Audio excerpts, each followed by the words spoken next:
All right, I thought I'd start today's show with a listener question.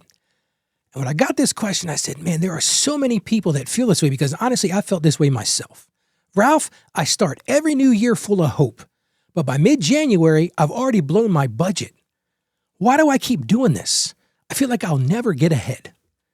I'm going to answer that question in a second, but I've got some really exciting news today. We launched a theme song for the show. You're going to hear it in the intro here in just a moment, but if you're interested in hearing the whole song, and Abby, my producer, done a great job putting a music video to go with it, you can find it on our YouTube channel. That's at financiallyconfidentchristian.com/YouTube. Again, that's financiallyconfidentchristian.com/YouTube. And I'd love to hear your feedback on it.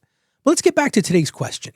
And really what we're talking about there is that feeling of trying again and failing. And you're feeling exhaustion. But I want you to know something right from the jump here. You're not lazy. You're tired of trying this alone. And that's the reason I do this show. Because so many of us have felt that moment you open up the bank app and you feel dread. And we all got to admit, January hits harder than December ever warns us it's going to. And here's the truth. Bills don't care it's a new year. They don't care less. It's January. They don't care. But the good news is this, and this is why I love doing this part of the show. God's not measuring your balance. See, it'd be really easy to say, well, God, I'm failing. My balance isn't going, but he's rebuilding your belief. So let's talk about rebuilding that on today's show. Financially confident Christian, living with purpose and vision, heart, son, and no division.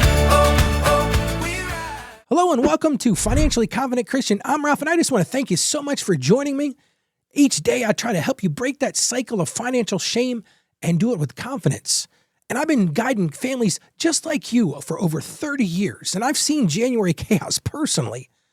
And I'll tell you this, I've learned that peace is greater than perfection. See, it's real easy to strive for perfection, but you're never going to get it. And here's another thing, big takeaway today.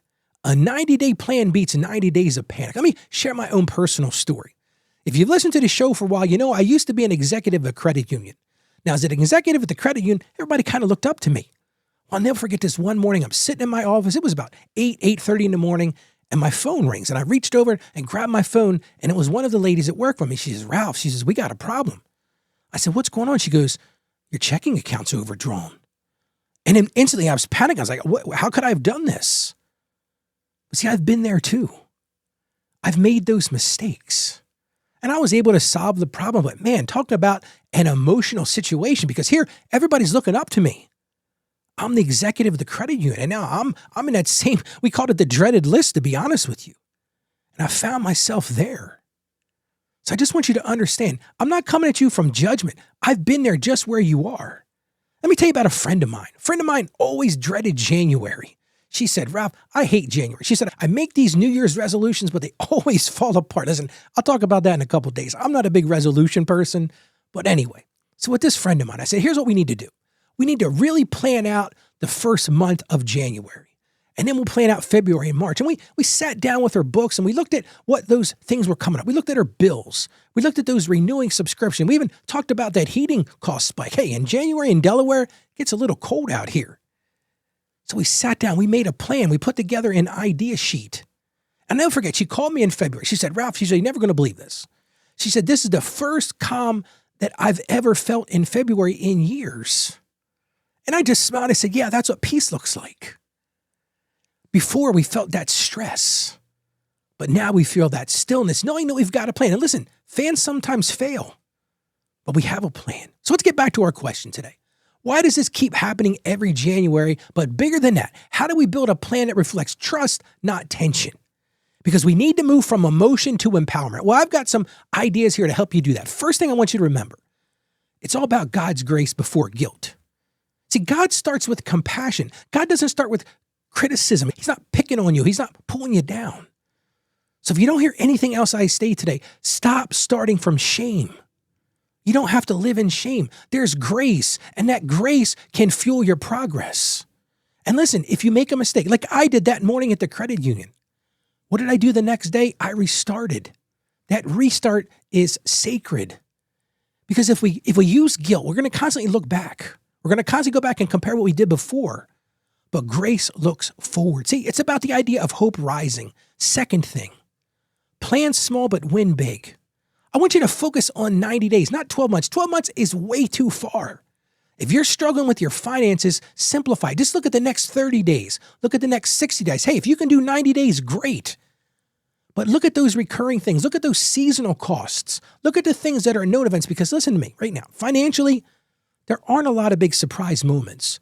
Most of the things we have are not surprises. So build that buffer. We talked about that emergency savings account. Build on that. Build that breathing room, because small steps now are going to prevent big stress later. And listen, celebrate any forward motion. But then I want you to look to replace panic with prep. See, preparation is peace in disguise. You want to know where panic is hiding? It's lack of preparation. See, those holiday hangovers that so many of us face? Those things happen in January because we haven't planned for those. But if we plan, we can break that pattern. Because here's the truth. God is blessing diligence. God doesn't want drama in your life. Listen to me right now. God does not want drama in your life. God doesn't want you to struggle with your finances. He wants you to look to Him. And when you look to Him, He blesses that diligence. And peace starts in December. Peace starts right now as you're thinking about next year. It doesn't start in January. Because a calm start is holy stewardship. Now, I'm going to say something's a little rough. Sometimes you think, God, what's up with your timing, dude? Like, you're not getting me anywhere. But listen to me. You don't have to fix everything. Just be faithful. Because trust grows step by step. It's not going to happen overnight. You didn't put yourself into a financial struggle overnight. And here's something else I've learned in my own time on this earth of working with my own finances. Sometimes God withholds more to teach us that He's enough. We got to have that provision that begins with perspective. See, so many people think peace is in the paychecks. Peace isn't in your paychecks. It's in Christ alone. Well, let's get to our Bible verses today. I've got two for today. The first one is from the book of Proverbs, chapter 24, verse 27. It says this: put your outdoor work in order and get your fields ready. After that, build your house. What is this verse telling us? It's telling us to prepare. It's telling us to get ourselves in order. And that's an honor to God. Before you build that house, before you build that financial for January, before you feel that, oh, I can't do this, Ralph. Oh, I'm failing again, Ralph. Put that preparation together. Second verse from 1 Peter chapter 5, verse 7. And this one, man, this one's a big hug for you. Cast all your anxiety on Him because He cares for you. Listen to me right now. You're not meant to carry this all alone. We've got a loving God who wants to help you. He wants you to look to Him to do this. How about we pray together and start looking to Him right now? Lord, we come to you right now and we're broken, Lord. We feel guilty.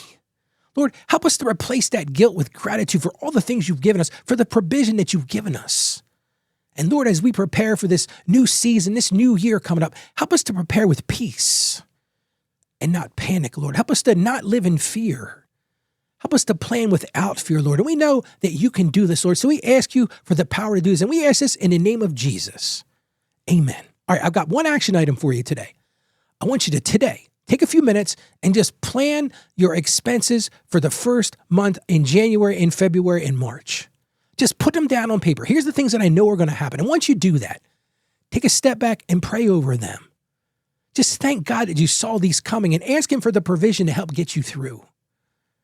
Because this is an invitation, not a command.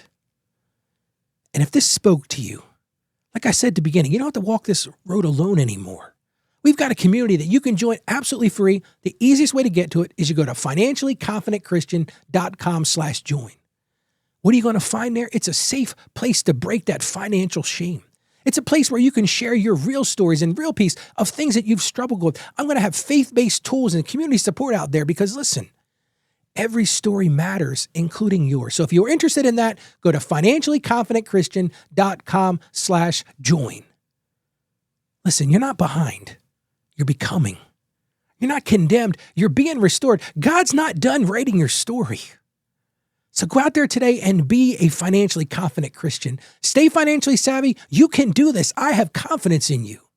God bless you. Have a great day.